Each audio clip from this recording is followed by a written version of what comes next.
Her words, her rules. Not to me, never directly, but to her bridesmaids. One of them slipped. Screenshots fall through cracks when people drink too much and laugh too loudly. I stared at the message longer than I should have. The kind of staring where the world around you blurs until only the letters remain, burning into your mind. She'd kissed me goodbye earlier that night.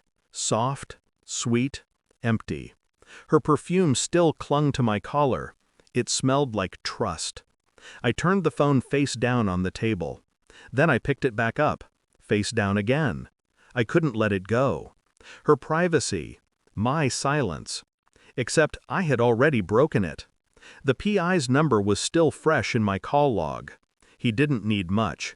Just the address, the time, the $700 wired in advance. His voice had been calm, almost bored. You'll have what you need. And I did. More than I wanted. The next morning, her smile was flawless. Too flawless. She poured coffee into my mug, brushed her hand across my chest, and talked about flowers, vows, honeymoon flights. Every syllable rehearsed, controlled. I watched her lips move and wondered how many times they had moved the same way last night, against another man's mouth. The image wouldn't leave me. The thought of her, laughing behind a locked hotel door, music shaking the walls. She wanted no record of it, but the PI had other instructions. His lens doesn't flinch. His memory doesn't drink. I played along, smiled where I was supposed to, nodded, kissed her forehead. But my mind gnawed at the edges. The way she avoided my eyes when she set down my mug. The small tremor in her wrist when she picked up her phone. The silence, too heavy, when I mentioned her father. Something had shifted between us, though she pretended it hadn't. I knew. She didn't know I knew. And that imbalance was mine to hold. Days slid forward. Rehearsal dinner looming. Her dress fittings. My tux pressed. Guests arriving. Champagne chilled. On the surface, everything was perfect. Beneath, a steady current dragged me deeper. I studied her the way a surgeon studies an incision. Every word, every pause, cataloged.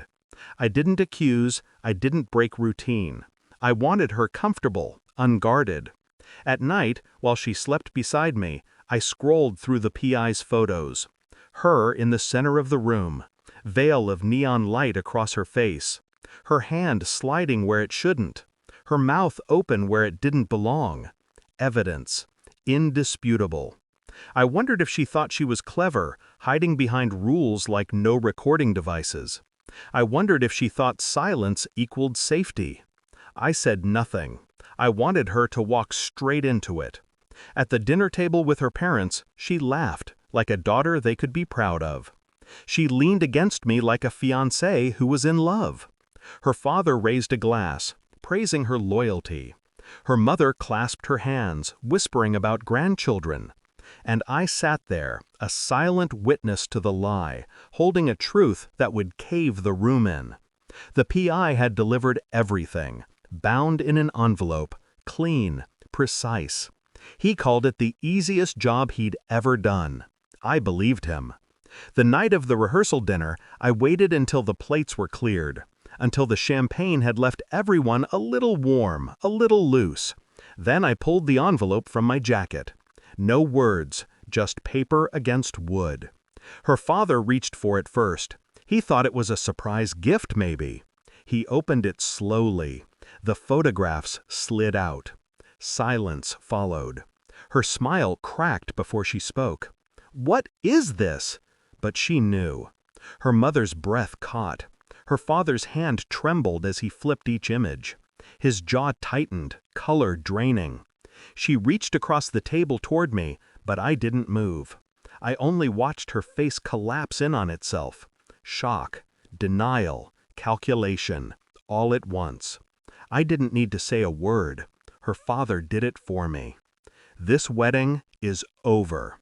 The sound of his voice was final. She followed me outside afterward. Her heels scraped the pavement, uneven, desperate. Why would you? How could you?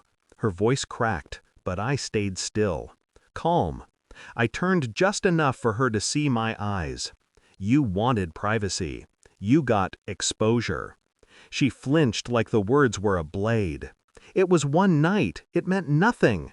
We can fix this. Her mouth opened again, but no sound came. Tears gathered, but I felt nothing. No rage, no sorrow, just clarity. Behind her, through the glass doors, her parents stood frozen, watching their daughter's empire of lies collapse.